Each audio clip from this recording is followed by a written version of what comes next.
Monogam-ish podcast contains content intended for mature audiences. The views expressed here are for entertainment purposes only. Please enjoy the show. Hi, Ishes. I'm Justina. And I'm Kenji. And we're Monogam-ish. Shout out to Drew, producer Drew, heading over there in the corner. Yep. How you doing, up Drew? The show. Mm-hmm. Oh, hell yeah. Today, my girl. Yep. I know. We've known you for quite Update. some time. It's been a fucking pleasure Years. getting to know you, too. I know. Hell yeah.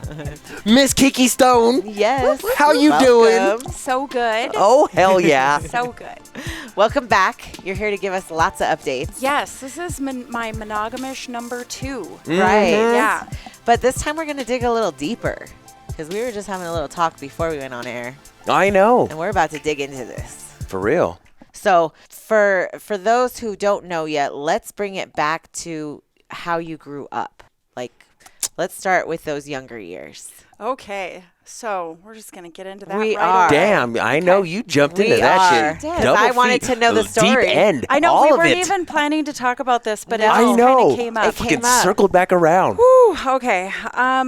So I grew up in the Church of Christ, which at this point is I think of it as a Christian cult. And we went to church 3 times a week religiously. Damn. Okay. We had to be dressed up in our Sunday best, except for Sunday nights you could dress down a little bit. Wednesday nights you could go more cash, but Sunday mornings everybody had to be there, be looking great, and be butts in pews for an hour of worship service and then an hour of Bible class, and then you could go watch football, get lunch, whatever, but And come back for the night session? and then you come back for the night session. Yeah. Oh, Damn. my For another goodness. hour of worship service. No Bible class that time. You just got to sit there for the worship service. Oh, wow. My gosh. Yeah. And it's just such an interesting, we all get brainwashed growing up. Everybody does. Everybody. Right?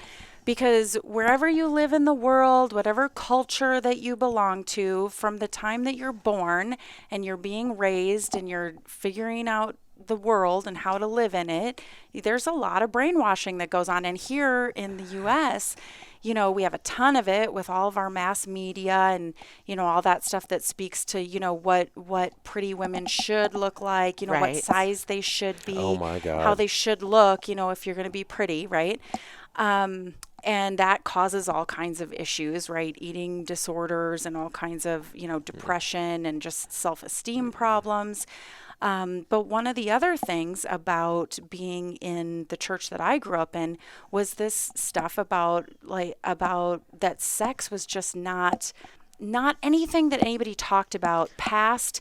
It's something you don't do unless you're married. That's kind of like that. Like, I begged my mom to go to the sex ed classes when they started offering them, in 5th grade. And so that was kind of where I learned about what sex was. But as I think it's still true today that in our public schools, sex education is really more about how to prevent pregnancy and STIs than it is about anything else.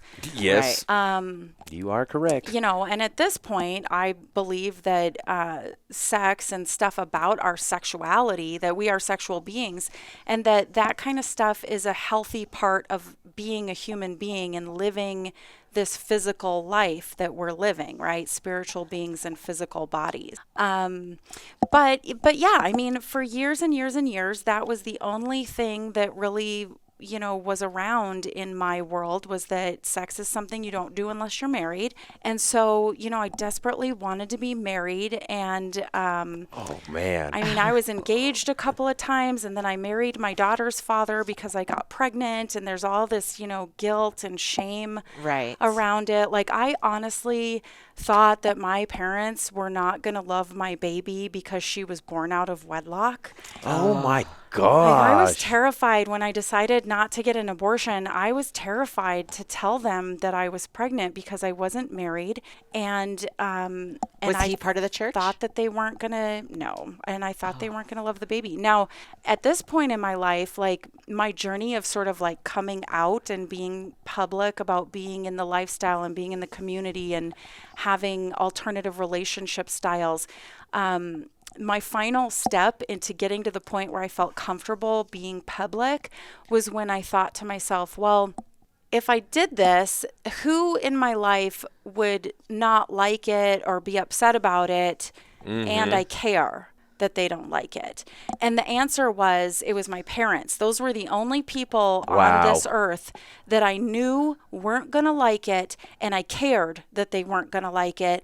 But I knew from that experience way back when, that they're still going to love me no matter what, Right. So even though I grew up in that very rigid, sexually repressed thing, I was also very fortunate to be in a family with parents who are loving, and they do love us no matter what. So I'm really grateful for that.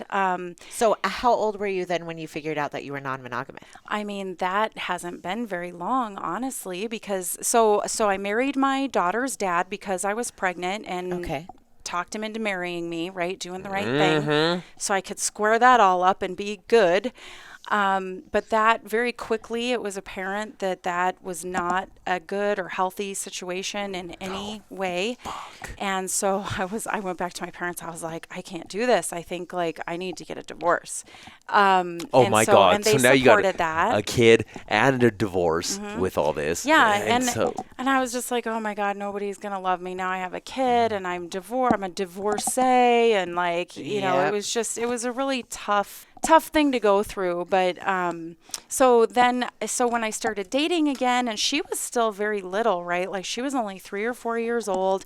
I got together with my second husband, and I wasn't really even looking, honestly, for someone who I thought would be right for me. I was honestly looking for somebody that I thought would be a good and decent, husband and dad for my daughter. Like that. And I married this guy that I thought would be those things, a good guy who would be a good husband and a good dad for my daughter.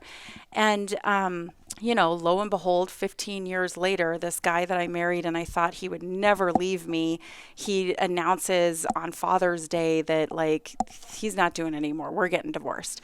And I was on Father's Day as shit. I'm pretty sure it was on nowhere? Father's Day. Yeah, it was June 20th, 2015. I don't even remember dates and numbers that well, but that's the day that he told me that we were getting divorced. So, oh my God. Yeah, so it was crazy and no problems, no fighting, no. Well, what I came to realize later is, we were essentially roommates and business partners living together as married people. You know what I mean?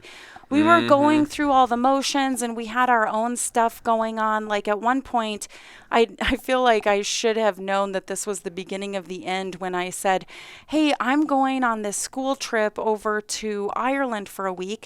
You should come with me for a second week before or after and spend it in London or Ireland or whatever and do this thing. And he was like, I'd rather spend that money on a racehorse. And I got a girlfriend to go with me on the trip. What? Yeah. Yeah. What? He had his own pastimes and his own hobbies and things, and so did I. And it was obvious, wow. I wanted to travel a lot more, and he is happy playing poker and blackjack and betting on horses and being a part racehorse owner and whatever else. I don't know, but I'm not into any of that stuff, Oh, wow. So anyway. So you knew that relationship was over then? Oh no, I was still very Christian at the time, and I was committed to being content until death do us part. Oh wow. I was committed. I was in there for the long haul on this thing. So it wouldn't have stopped unless he did it. Yeah, and so I'm grateful that he did, right? Because now I'm oh my God, I had I'm so much more myself now than I've ever was back then. And, just going through the motions of life and living the life that you're supposed to live, right? I did that. I lived this whole life that I was supposed to live, raising my daughter and going to church and taking her to church and going to work and, picking her up from daycare and doing all the things. I did all that. I lived the whole life I was supposed to live. And, wow. And now she's 25, and she just closed on her first home, a condo down in Fort Worth. Look, yes. And That's awesome. Don't even know her. she's You tell her such we a said good congratulations. I know, and so proud of her, right? And she's such a good mom. Like wow. So I'm a grandma. So she has a 6-year-old little boy, and so I'm a gilf. Is she? Yeah, you are. Is she in the church? No, she Okay. was never. She never got tied into that stuff as much because I was much looser with it. Yeah, like for I sure. took her, but it wasn't 3 times a week. But you it know, wasn't right. religious like that. Like, Yeah. hey, we're going all this time. We're going Yeah. to put all of our time and effort into it. And then I went back to college in my 30s. This is the funniest part, honestly, is I went back to college in my 30s because I was like, I didn't feel like I would have career advancement opportunities if I didn't. And I wanted to set that example for my daughter. And so I started out, I did the bachelor's program at a private Christian college. And by the time that I was done with that bachelor's program, I was not a Christian anymore. Isn't that such a weird, like they did a wow. good job. They did such a good job in their education, right? That you and just were teaching like, people great. how to research and look at information and think for yourself and ask questions. Like they did such a good job doing that like I did all this intro to religion. I studied all these different religions. I was asking these professors questions about like what makes Christianity so much better than the right one. Like why are none of the other religions right? So anyways, I just came to some of my own conclusions about some of that stuff, and I just wasn't a Christian anymore when I got done with that program. Like, isn't that funny? That's hilarious. You guys did such a good Well, job. I left. I've always heard the quickest way is if you to not become a Christian or a Catholic is to actually read the Bible. If you read the Bible from front to end, Oh my you're God. like, do you know what we did this for is fun? terrible. There was a Bible Bowl every year. The and Bible Bowl? And they would pick a book of the Bible, and we would spend all of this time in Bible class and in extra sessions and stuff, like having the youth group meet or the Bible Bowl team was meeting, extra sessions. And essentially, you're like not even studying, but you're memorizing like as much of the book as you can, because when you get to the Bible Bowl, there's a team from other churches, and then they put us like in these little cubicle things, and they ask us questions, and you write down your answer, and then you get points for right answers. You get extra points if you know like which chapter it is in. Oh, wow. my God. That's what we did for fun. Yeah. Holy wow. shit. And lock-ins. Yeah, they wanted us to be separate from the rest of the general public, but also you should be out in the general public proselytizing, right? Like they wanted you, like if you had to live in the world, you should fellowship with your fellow Christians and surround yourself with fellow Christians. But we understand you have to live in the world. So when you're out in the world, make sure that you're trying to save people because they're all going to hell. So like... Wow. We went out door knocking in this neighborhood one time, inviting people to come to God. church. Like, Oh, did you just hate that? no, I didn't know any better. It was just normal. That was Brainwashed just for normal. real, I hated right? being on the other side of the door. Right? Now we have Ring doorbells. We never have to answer. Right? Never. Nope. I don't like- think so. I see a white button-down short sleeve and a black tie. I'm We going the see other them on our direction. walk every night, and it's so funny. They only will talk to us about our dogs. Yep. Only about our Oh, dogs. they're very nice. Yes. They're so, like, they're very very sweet, respectful. And then I fondly refer to the J-Dubs yeah, the J-Dubs that down here. hang out on 16th Street Mall, Uh-huh. literally from 10 a.m. to 7 p.m. 7 days a week. Okay, I'm going to be the one. What's a J-dub? The Jehovah's Witnesses. Oh.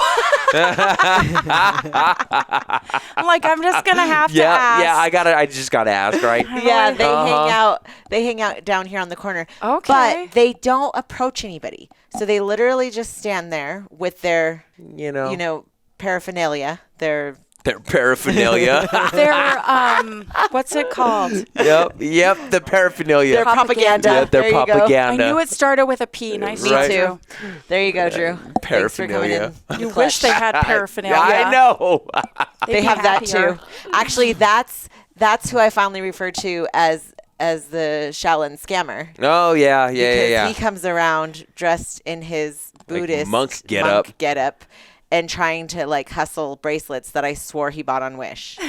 That, you know, he buys them like by the 100, and then he comes out here and he's like, I got gift for you, and he tries to get you to take it, and then once you take it, he's like, That happened to me in New Orleans. Oh, Yes. God damn I hate it. that. yes, we Right? watch him go up and down. Well, we watch a group of them go up and down the mall every day. And so, but they don't push anything on anybody. That's nice. Like, they just stand there, so it doesn't bother me. I'm like, okay. There's some groups that come in at night and preach, and they can get kind of testy, especially Yeah, it's at sad. different times of night. When they have their bullhorn the whole time. Right? Whoa. Right. That's serious. It's Yes. sad. They get It's intense. sad. And we're usually heading out to an event at that time, you know, so we're dressed Slutty. uber slutty. Yeah. Slutty. And we always get our Uber to pick us up right at the corner. I asked a friend of mine one time, he had like invited me to this party, and I was like, all right, well, like, what's the theme? You know, because we have these theme parties Right. all the time. All the time. Mm-hmm. And It's like Halloween every day. the answer was slutty. Oh. And you were like, oh my That's God. the perfect I got the- answer. Have I got a million different things for you? I got the perfect outfit. The perfect outfit. Oh my gosh. I'm trying to like be more comfortable being out in Vanilla Land and out in public dressed all slutty. Because usually it's just sort of like you just have to deal with your Lyft driver or something until you get to yeah. the event venue. Right. And then everybody is dressed slutty and you fit right in. Right. Or goth or whatever, right? It's just getting there. Yeah, but like sometimes, you know, we meet up beforehand for drinks or dinner or whatever, and somebody wants to go to such and such rooftop. And the last time that we did this a few weeks ago, like I've got on nothing but lingerie, fishnets, and boots, and then a red cape. Oh, that's when we were going And to I'm the comedy walking show. I'm walking through Oh, this yeah. place, and literally everyone is staring at me walking through. Yep. And I'm like, oh, I have got to get to the point where, like, instead of, like, because I kind of tried to use the cape to cover up just a tad. But honestly, I don't even think there were any kids there. And I wish I could get to a point where I just sort of, like, throw the cape open and do, like, the catwalk, you know? Yes. Just like, You got this. Yes. Yeah. You Yeah. got this. You know, I have always dressed slutty, and I didn't realize that I was dressing slutty because growing up in Europe, that's how everybody dressed. And we would go to the beach, and there was nude beaches, and people God. like nudity wasn't it wasn't sexual. We had a test for if your shorts or your dress or your skirt was long enough, and it had to go past your fingertip. You know, you got to Yes. stand up and put your hands at your sides, and then if it goes past your fingertips, like you can leave the house. But Really? if it doesn't, you have to change. Really? Yeah, I was never allowed to wear Daisy Dukes. Like, Oh you know, my- and we oh, yeah. tested that stuff with my mom all the time, you know, and I'm sure I escaped. I'm sure that there's sometimes that I brought different clothes with me and changed into Oh, them I later. 100% did that. Yeah. Although I think all I girls did. feel like my mom was being super hypocritical by not letting me dress slutty because my mom dressed slutty. It's true. And so I'm like, well, like, when is the age that it's okay? You know, like I wasn't doing this like in Or like the elementary little pageant school. girls, right? Right, Like right. I wasn't. that's a whole separate, right. separate That subject. is, yeah, we'll get into that. Right. I wasn't doing another it in like time. elementary school, but in 6th grade I had double D boobs, and there was no hiding those bad boys. Nope. Like they're there. Like, give me a sweater, it doesn't matter. Like, that's just gonna make them look bigger. Isn't that weird? Must be an optical illusion. I noticed that on a friend of mine one time that I knew her boobs were gigantic, and I was looking at her in this turtleneck one day and just thinking her boobs still look gigantic. It's like she's trying to cover them up, but they're just huge. Yeah. And my sisters are That's the exactly same way. what it was for me. Yeah, my sisters are the same way, and she basically is just like, "Pff, I can't deal with it. I can't keep them covered up. Right. They're here.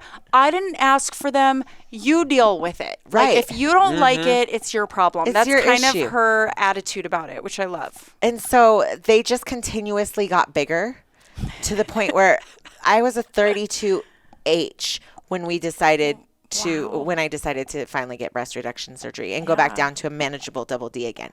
But you couldn't hide them when you were younger, and the bras that you could get were not made for double. Like you were Bras are pushing terrible. You were pushing Period. them in. Right? Period. Yes, you were pushing them into a D size bra because you couldn't get big bras then. Yeah.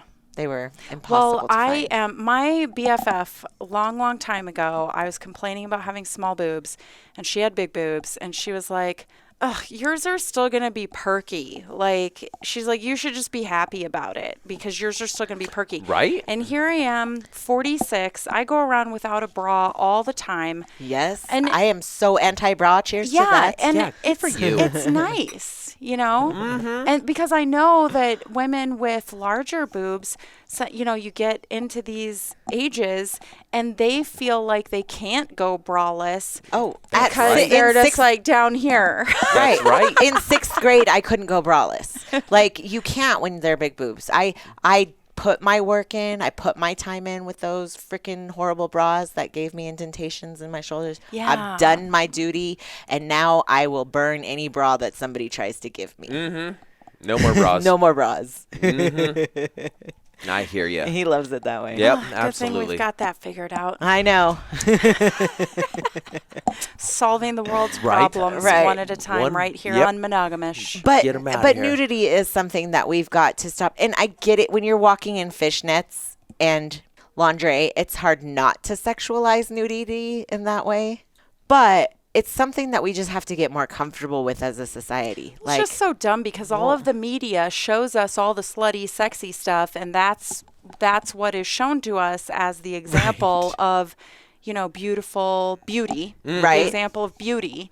But then if you do that, like, you know, you're slutty and whatever. Like, it's just one double standard after another. But And, I mean, I you were love going being out. slutty. Let's Yeah. reclaim that word. Yes. Because Yeah. whatever. Already have. Right? Right? And I mean, you're going out at night. Right. You know, Exactly. to a bunch of places where, you know, only grown-ups are. Get the fuck out of here. Stop it. I do think there is something to be said about etiquette within the community, though. Like, we've talked about events and how it's like when we do hotel parties, it's much better when it's like a full hotel takeover. When you know you can maybe get away with a little less clothing walking through the hallways because you're not going to walk past a little kid opening their door right then and there because we have the full hotel. Yeah. And so I think that, like, we do have to be careful because we get a bad name already in the community. So we do have to be careful about, like, making sure that we are being appropriate for the venue. But when you're going to a bar at night, there's not going to be anybody And another underage there. issue with No. that hotel stuff, and it's a reason why it makes it hard to do hotel takeovers, is that you get a bunch of us all together and we're all slutting it up. And, you know, Yep. some of us are drinking and some of us are doing other things. And everybody's being all lovey and sexy. And then people start talking to the staff. Yes. And because that- you know that's a thing. Because that's it's a fantasy. You know, Because, oh, hey. you know, we all want the staff to come in and offer us a free massage that turns sexual.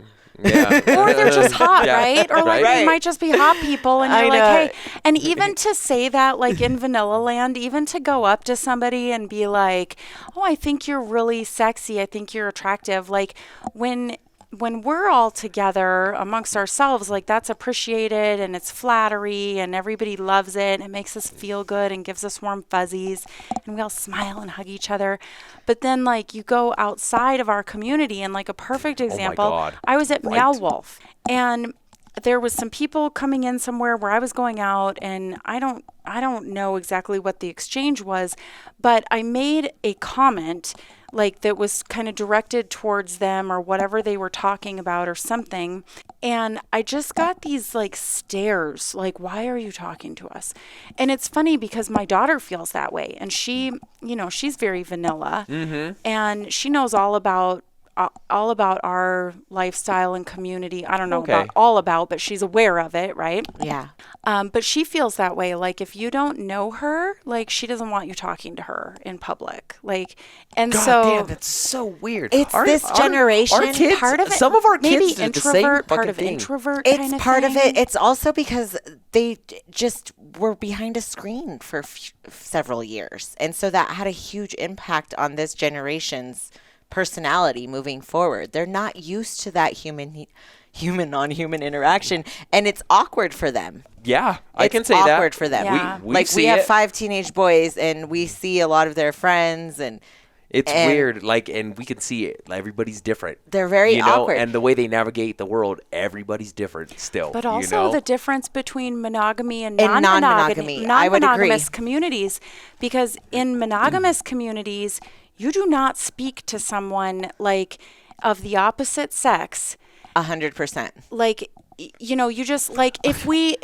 were at a hotel and we start talking to the staff and you start telling them like, you know, hey, you're really sexy, you know, we're really enjoying the service, whatever, like even just that, like a monogamous person may feel like they have to go back and tell their partner that, you know, somebody said X to them. Oh my God. And then I it's like know. this whole thing. I'm getting hit on at I got work. hit Oh on. my God. We're walking Yeah. down the 16th Street Mall one day, and there's this couple coming towards us, and he has on a Michigan shirt, Go Blue.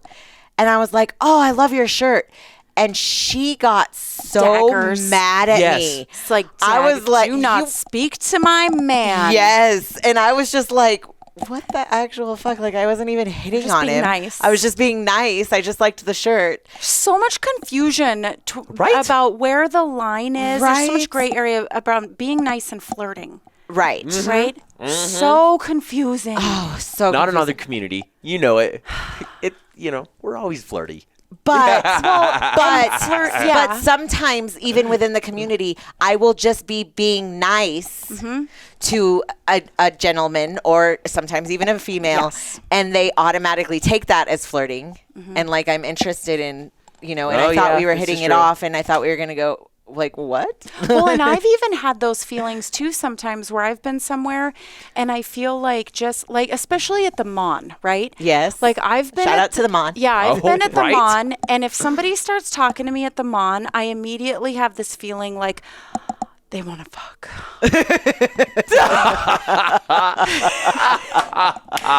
I would 100% want to. agree with that. I don't think I want to talk to this person However, anymore. I will say that our experiences at the Mon have been pretty, even when they do want to fuck, they take the rejection easier. I don't know. Maybe it's Oh my more God. comfortable setting for them. We always have more weird experiences at the Mon Oh, than God. like Who good doesn't? experiences. And But you know it's- what? And that's they're why so, we They're go. so fucking funny. That's why we go. One of the last times, you know, we step outside, we're getting ready to smoke a joint or something, you know, Yeah. and we just like look over, you know, the guy's probably like 80, bathrobe, just wanking He's it. all, He just Outside. he's just like he was jerking it. yeah, Yes. just jerking. I'm talking. It's like 8 o'clock at night, and Yeah, it's- nobody's around. Nobody's around. Like, It's this still is- light there's out. no, He's like- by himself. There's no like, hey, and we're just all, well, hello. I didn't see you there. I'm so sorry. And then he literally stops and he's like, I'll smoke too. Yeah. And he like pulls out his Yeah. own joint. Past the jet. And I'm like, motherfucker. And you're like, can you go wash your hands? Right? Yeah. Then we'll pass it to you. Yes. Wash your hands. I told him Wash only your to the hands. left hand. Only pass it to the left hand. That wasn't touching anything. Shout my out to the God. Mon. We're not going to have these stories in a few years. So Oh, we I have know. to enjoy them when we can. We're going to the Mon we're next going this weekend. Yeah. Okay. Yeah, it's a friend's birthday, so. We're going to go to Strawberry Springs Oh my for God. the first time this weekend. I You haven't gotta been there tell us. yet. I know you got to tell us how that is. We've been wanting Yeah, to go we've too. heard about it. Well, apparently, like the clothing optional part is only in the evening, and it could be that only the people who have actual lodging reservations can stay for the clothing optional portion. And there weren't any lodging reservations available. God damn it. So, so I don't know. So I'll have to update you. We'll see what happens. We're going to try to get into us and another couple. Okay, yeah, cool. some friends. Nice. There's 4 of us going. So now that we brought him up, let's talk about your love life, because wait, hold on. you have to update us. Okay. Yeah. Wait, so 2015, you broke up with your ex. Oh yeah, we'll get back on the timeline. No. But when did you find out about the lifestyle then? So he told me we were getting divorced. I cried every day for 3 weeks, and then I got on Tinder. And I was like, well, if this man who I thought was never going to leave me has left me, who else is going to want me? Let me check on Tinder. Ding, ding, ding. The stuff we do. Oh, my God. The stuff we do is so ridiculous. Well, it turned out there was plenty of people that wanted me. So I started dating. And I love dating. So like there was sometimes that I would have a happy hour date after work downtown, and then I would have like a date later.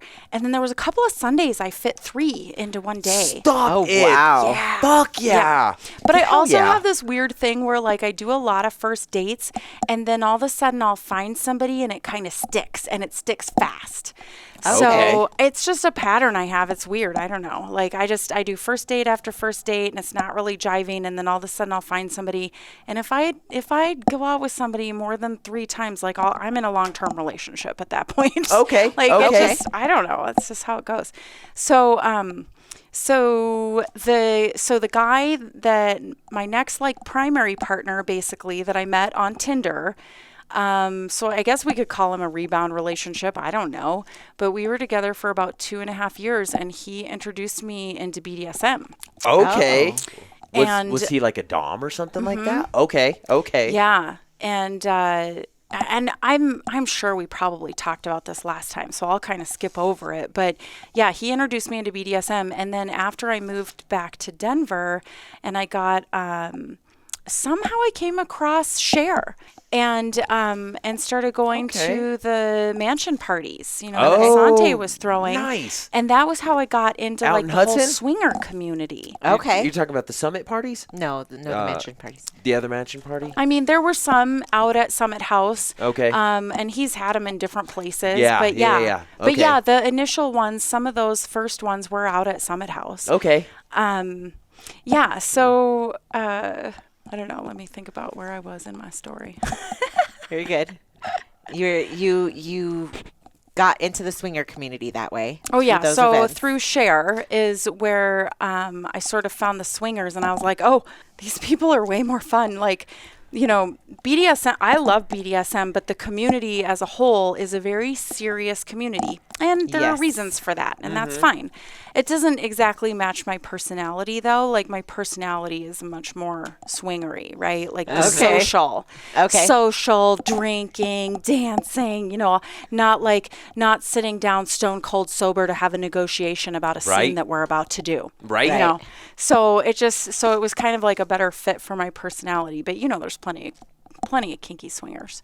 There are. Yeah. Though I would say that those communities probably overlap the So most. much overlap. Yeah. Yeah. Mm-hmm. I love it. I mean, that's how we actually started the flip way. So we started more swingery, and then he just got super kinky. Nice. Coming from the freak herself. I am. Yeah, no. The freak. The Yes. That was all capitals. I never thought that I would be into kink like I am. I never thought that I would submit to somebody. I just wasn't built like that. Well, I found out that the whole dom sub thing is the perfect solution to a girl who loves bad boys. Uh-huh.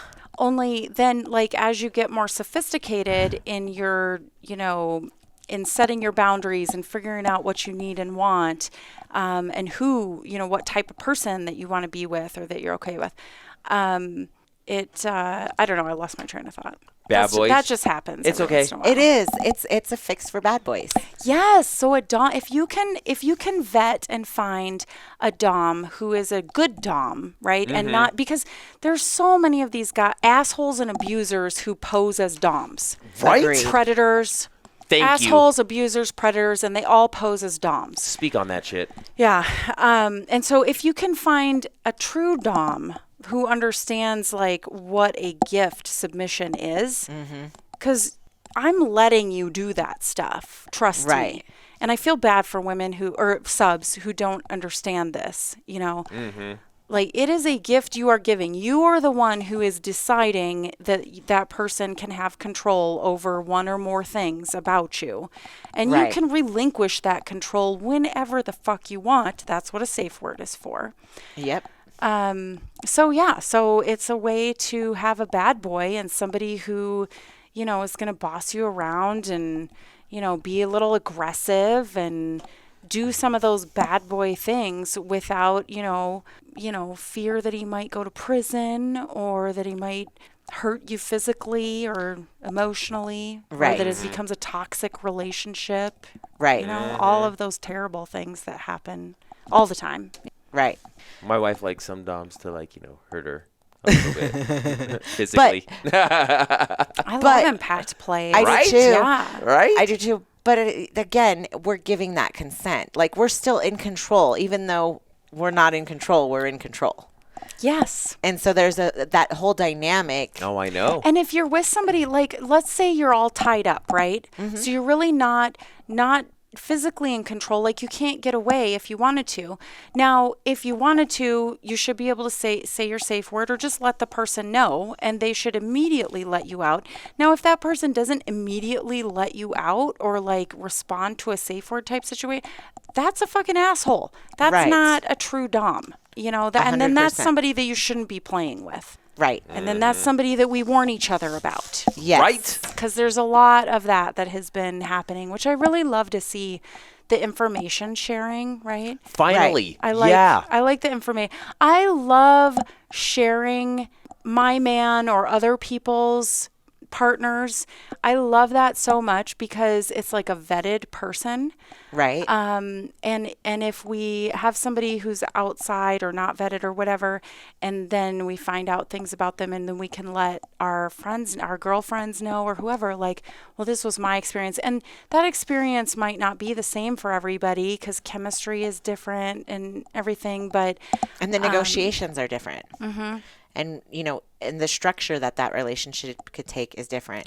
But you can at least share, like, this was my experience and these were the behaviors that I saw, that Yes. kind of thing. And when there are constant abuses of behavior, the only way that other women can know is somebody speaks up. And so it's good that people feel comfortable enough to do that. I wish that there was, there's these websites where you can put people on blast that I'm not a huge fan of, but something like that is almost imperative for this community because there can be a lot of scandalous and fake people out there. And It's tough because then you're risking libel, right? Right. You're risking libel charges. So it's just kind of a mucky area. And so a lot of it is still informal, but the National Coalition for Sexual Freedom has been such a good resource for many of our organizations and people who are throwing events and have venues here. They're partnering with the National Coalition for Sexual Freedom, and that organization will basically take any sort of complaints, right? Like you could lodge a complaint, and they will take it upon themselves to like investigate it in a neutral manner, right? And then they give forth some decision, right, that everyone, should agree to abide by. Right. So I think that has been kind of a more recent in the last few years development that seems to be working out pretty well. Yeah. Yeah, Absolutely. Sante spoke about that. I'm grateful for the help with it. Yeah. Yeah, there's been several people that have mentioned them. They're a great resource. Yeah. So once you let's back up to where now you're out of your second divorce, you're going through the Tinder. Where did you meet guy that you're with now? Yeah, so I was with the guy that introduced me to BDSM. I had one other relationship that I was in last time I was here, and that ended a couple of years ago. And then I got to this point where I was like, I really want to find a primary partner again. And I started doing this work like I have a list of must-haves and deal breakers. Like, it is written out. Oh, wow. Yeah. Yep. And honestly, and I've recently found out that like doing something like that and having that written out is a way to help manifest what you want, right? 100%. Like, so I'm just sharing that little tip.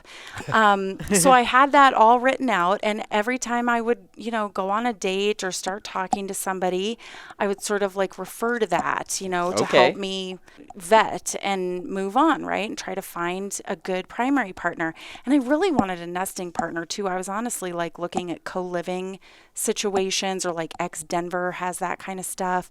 But I just figured, well, I'll just find the primary partner first, and then it'll just I'll have to be patient, and it'll take a little bit before we get to a point where we're ready to be like move in together, right? Right. So I went to, so I recently got into Tantra. One of my other agents at Property Dominator, Soria, had invited me to this Tantra retreat with all women last November, and it was life-changing, and it was fantastic. And I was like, well, I wonder if I went to a Tantra event with men, like I wonder, maybe I would find a guy there. I want to just go check out what these Tantra men are like. Maybe that's where I'll find somebody. Okay. But by the time February rolled around, like the real estate market had shifted last year. It was tough. Like, it was a tough year last year.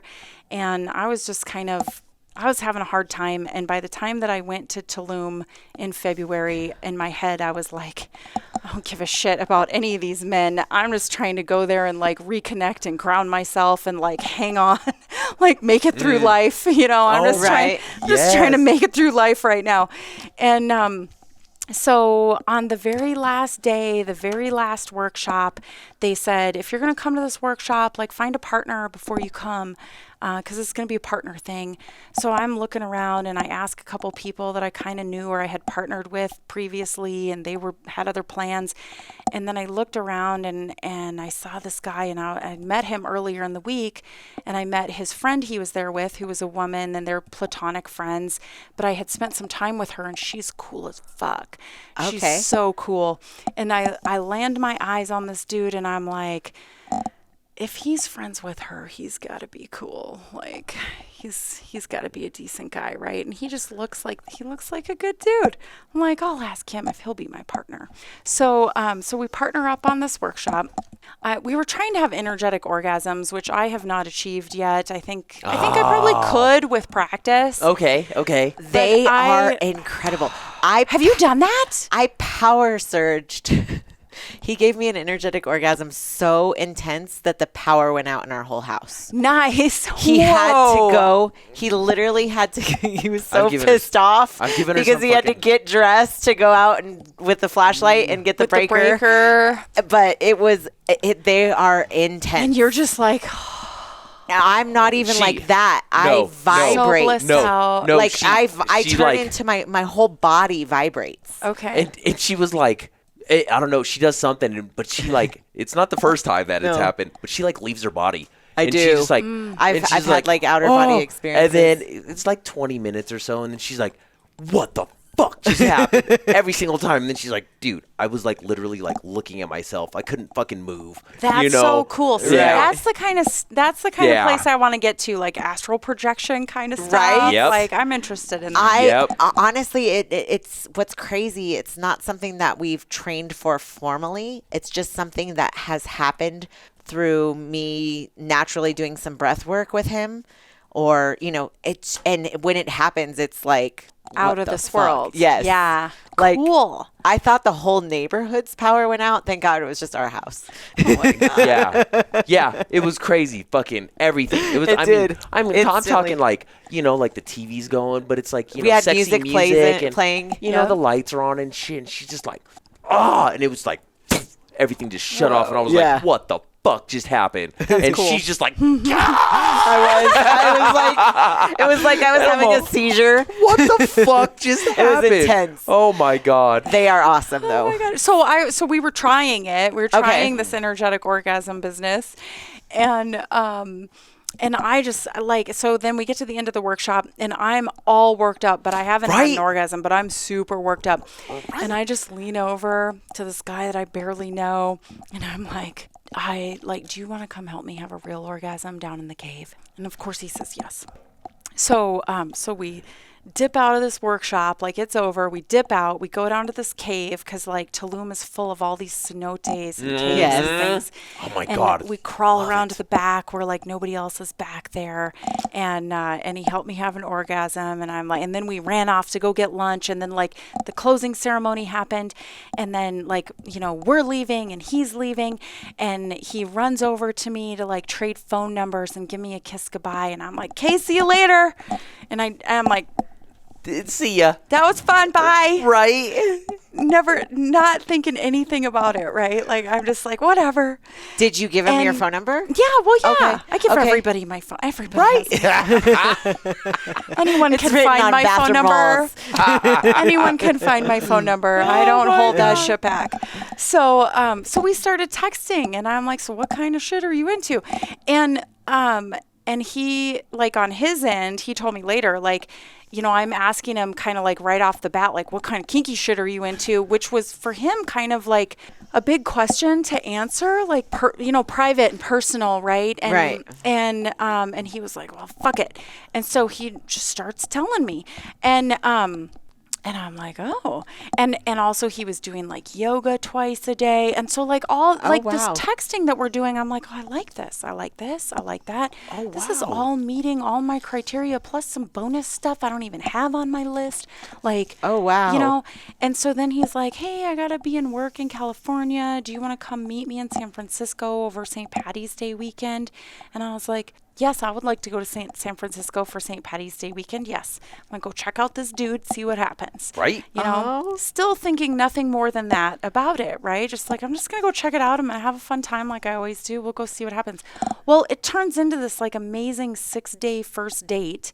On Sunday, we weren't really ready to part. And so he changed his ticket and came back to Denver with me on Sunday. And we spent another couple days at my place. And then, and it wasn't very long after that, I don't think, that we decided to be primary partners. Oh, and we were talking all the time. We were either on the phone all during the day, and we'd do video chat every night. And so we were just having all of this conversation about like what we wanted our life to be like and what we wanted our partner to be like and all this stuff. Wow. And it was just all like matching up. And so when he started saying like, I haven't been happy in Tacoma for a while, like I want to either move to Denver or Austin.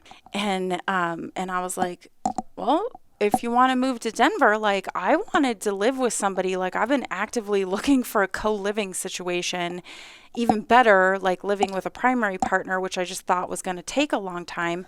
But now we decided to be primary partners. And so if you want to move to Denver, like you can go ahead, just come right here, move in with me.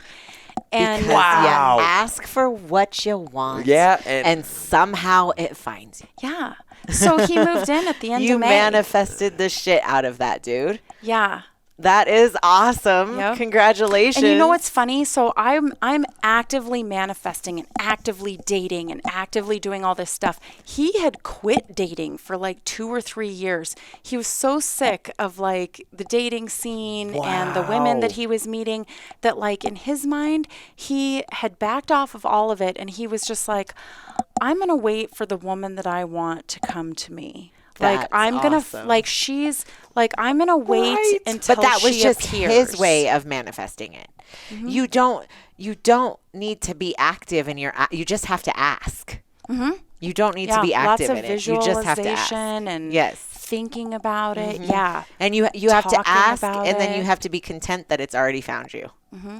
And then it comes. So then he moved in with you right away. Oh He's here. God. Yep. So was he in the lifestyle or was he non-monogamous or poly or anything prior to you?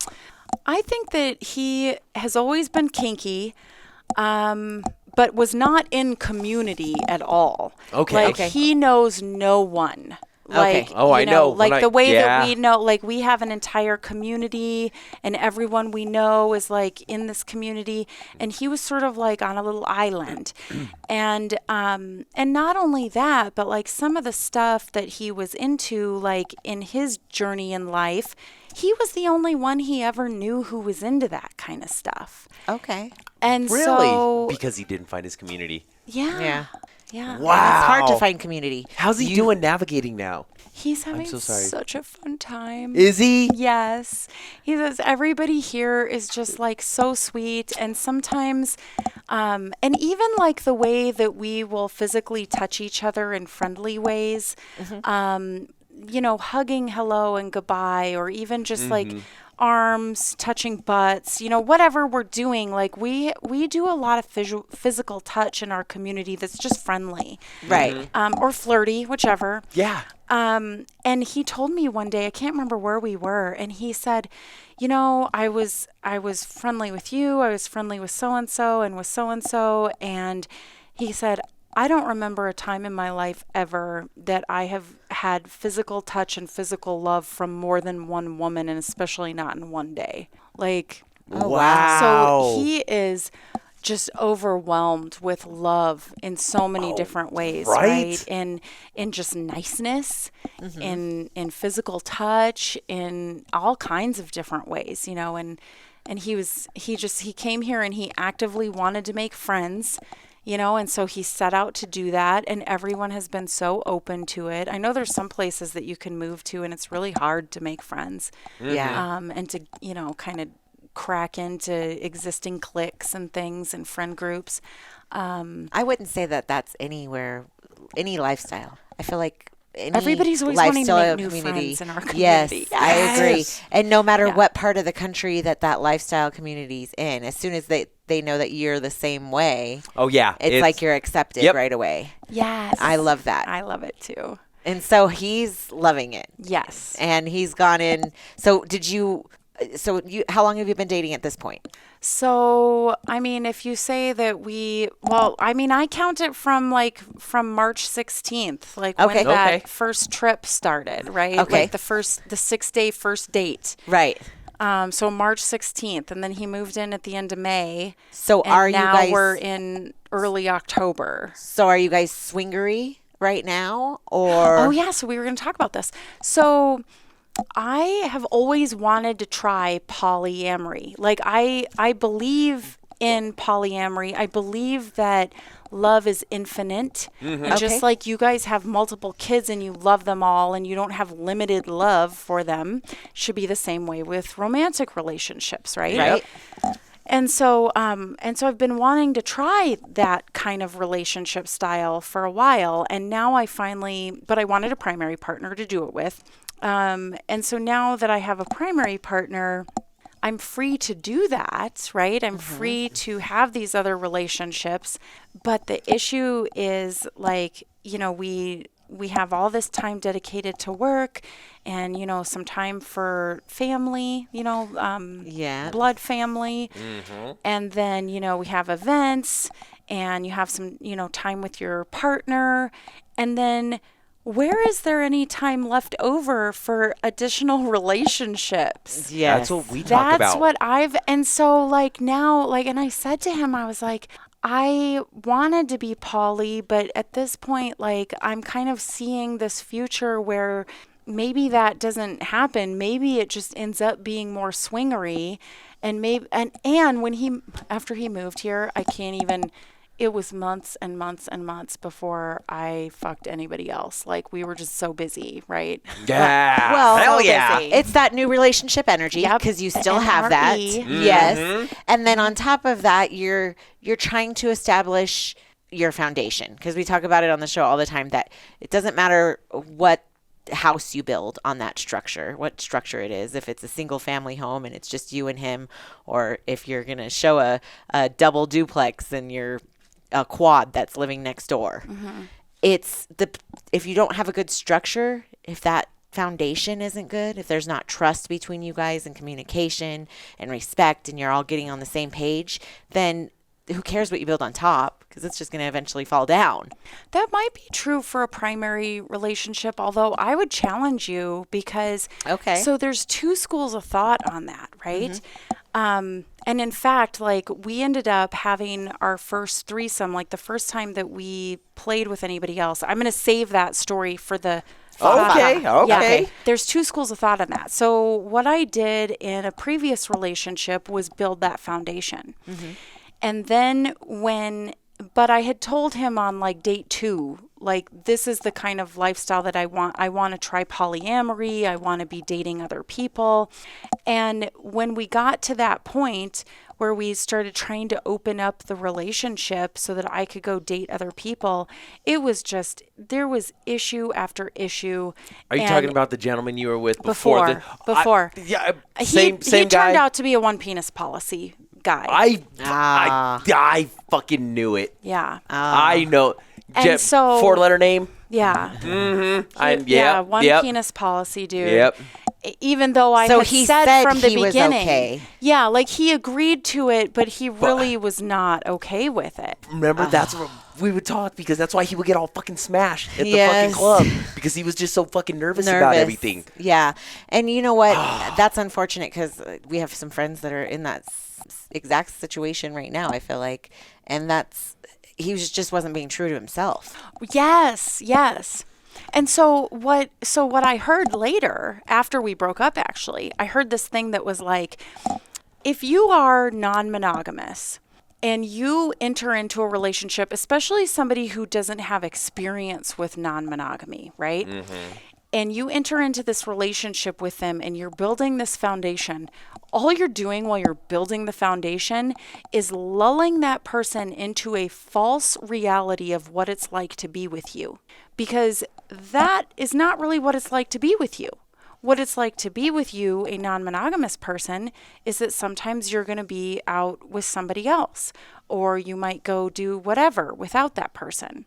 So there's two schools of thought on it. I can see that. Yeah. What my thought is a lot of times people try to rush in this without being on the same page. Yeah. And so I feel like in that situation, it still kind of applies because you were being honest and communicating what you were wanting. So you were doing your work of building that foundation, but he was not.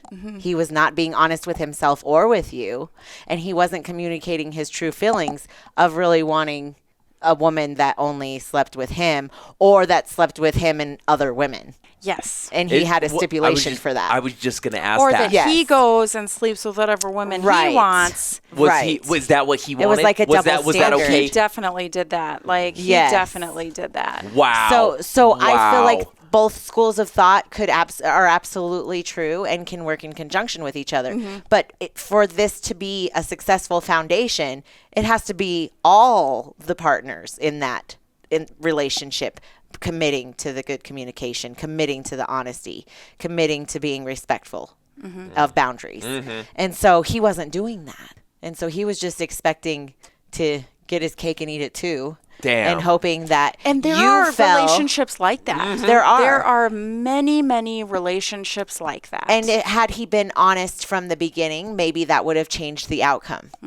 But again, you can't come into this thinking, I want one thing and I'm okay with it. Are you really okay with it? Like, right. Think about it. Have you done that work? Start small. Like what we have a new couple coming on the show that I'm really excited about. Oh yeah. In a couple weeks.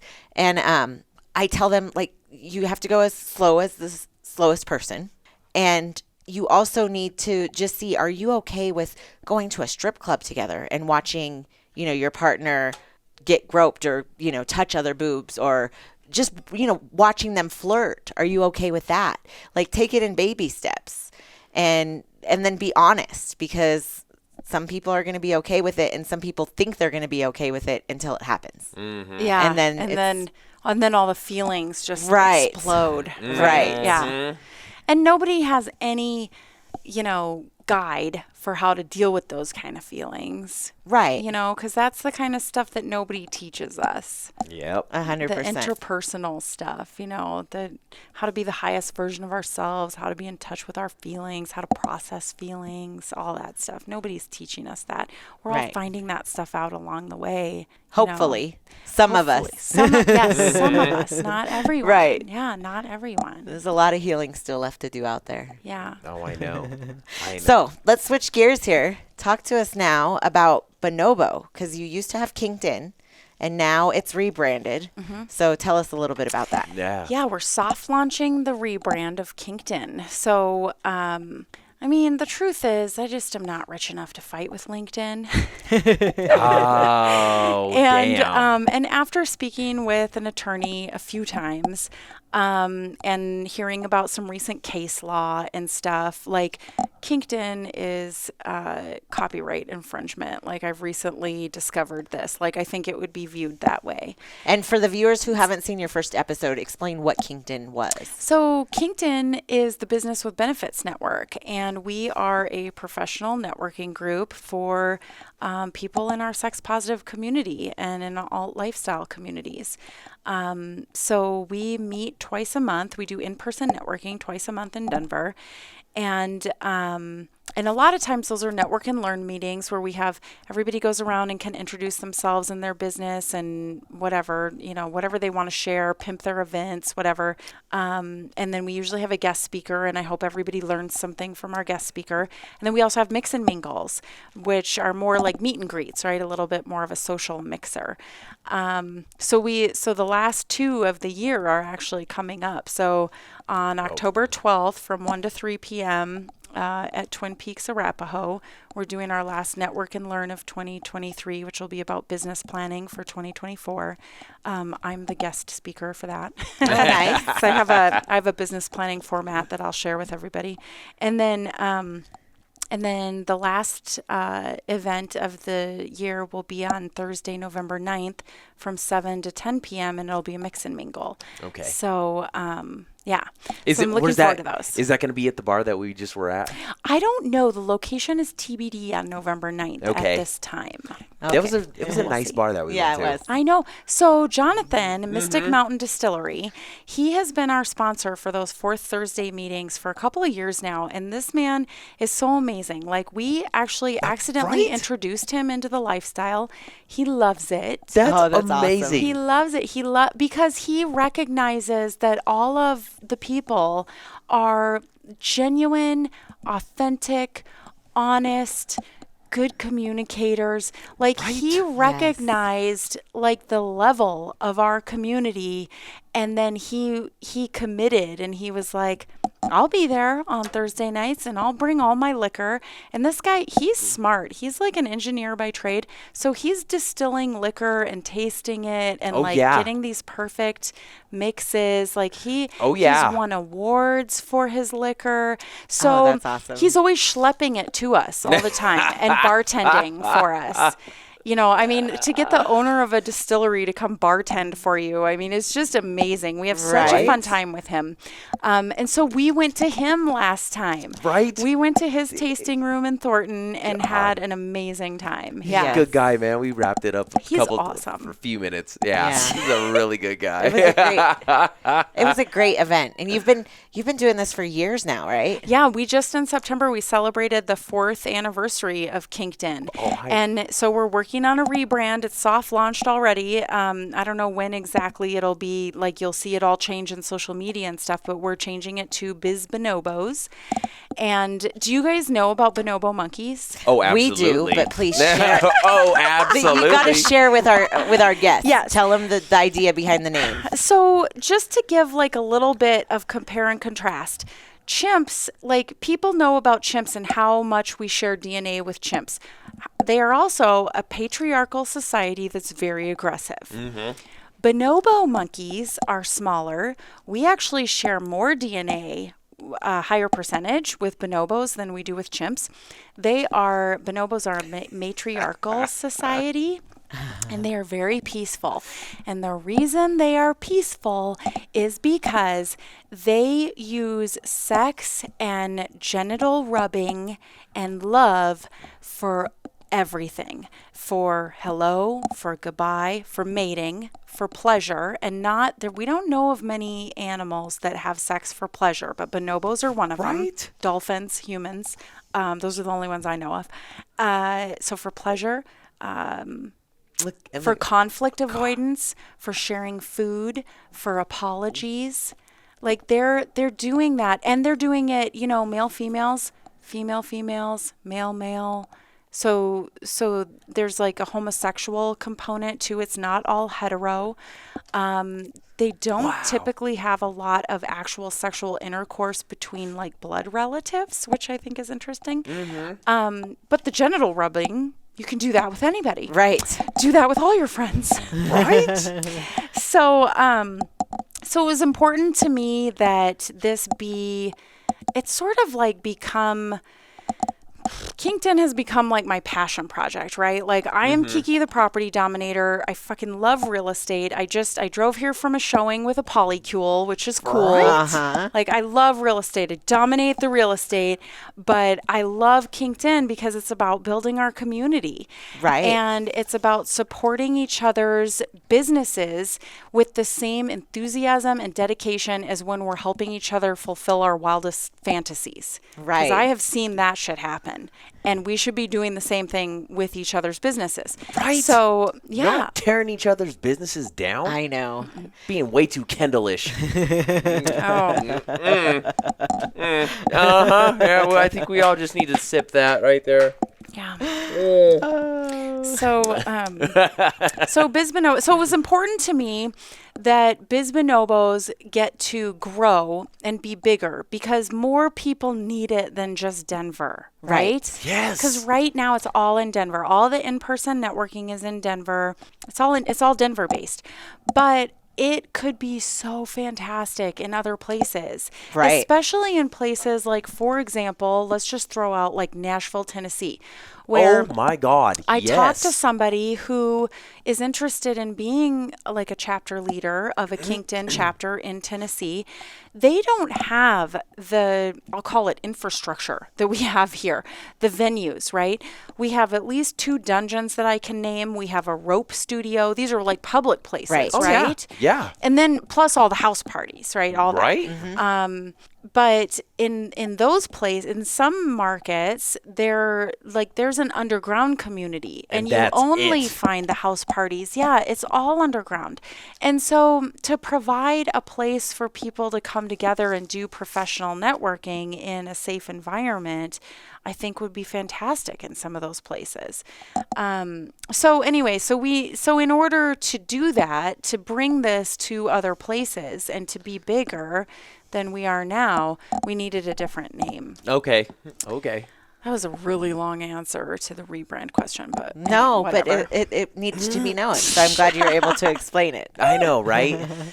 So now you're going to be Bonobo. BizBonobo. BizBonobo. Yep. And you're going to BizBonobos. have online resources for businesses. Yep. So my business partner, Heather Rich, is working on the website right now. She's done so much work already. I'm so thankful. She's working on the website. So now, in addition to the in-person networking events that we do twice a month, once we get this website ready to launch, and we're looking for beta testers right now, so I'll ask you guys to do that for sure for Monogam-ish.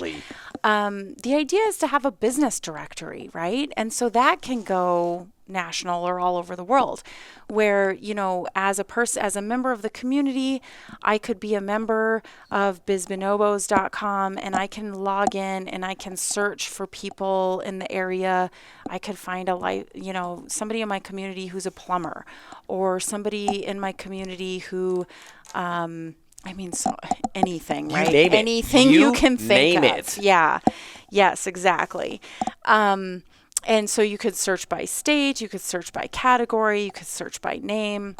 And and having that directory available to everybody, but it's not public, right? Like if you put Monogam-ish on BizBonobos, it's not searchable by Google. It's kind of behind a wall. So the idea being that when people log in, they will agree to the fact that, this is a safe place for people and that we're not outing. Like I have a big outing policy that I always talk about now, because I found out that there were new people coming into BizBonobos who, in talking with them, I would find out they had been nervous about coming. Because it's still for some people, it's still dangerous to be in our community. Right. People have lost their jobs for being polyamorous. People have lost custody of their kids for being kinky. Mm-hmm. Like that, it's not okay, number one, and so that's part of what my personal mission is to kind of like elevate this stuff up to make it more normal and more culturally acceptable so that, people aren't losing custody of their kids or losing their job and losing their income just because of, like the LGBTQ community did such a great job, right? Of moving things forward to a point where now people can't be fired for being gay or they can't be fired for being trans.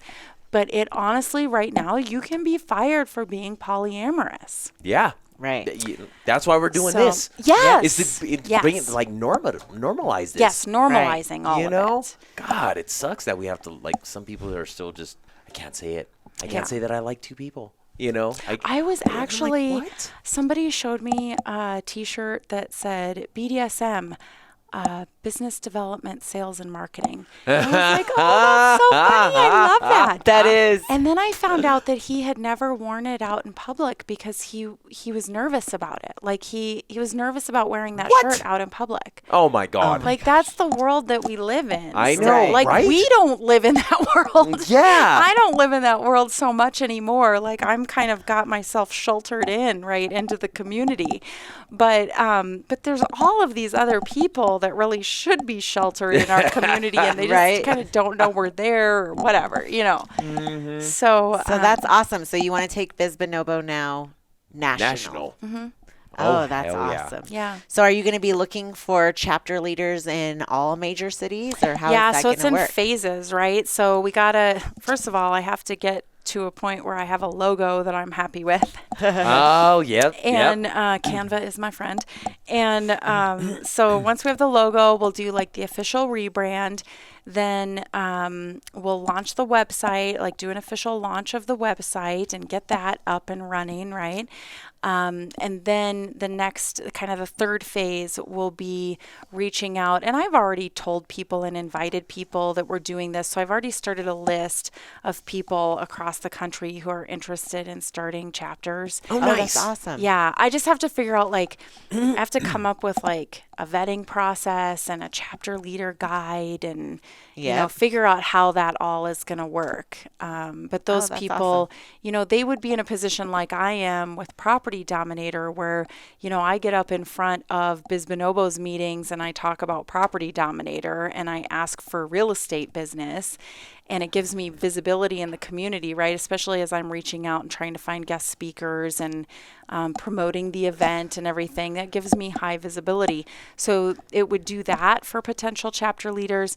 And then, we'll share a percentage of door sales and new membership sales with those people as an extra incentive because we want to get good people, right? Right. Yeah, so that's all, I don't know how long it'll take to roll out, but it's all coming exciting. down the pike. Yes. Good stuff. The pipe. Yeah, the pipe. Yep. Oh, yeah. Well, Kiki, we thank you so much for coming. Is there any other things that you wanted to share with us before we let you go? Is there any other things that you want to promote, maybe? I don't know. Are we doing the FAFA thing? Oh, yeah. That's at the end. Oh, okay. I don't think so. I think we hit on way more than I even planned to talk about, of course. So oh, good. It was such a fun time. Of course. Absolutely. God, we always end up chopping it up for so long. I know. Yes. We appreciate what you're doing for the community. We appreciate that you came back here and gave our listeners an update.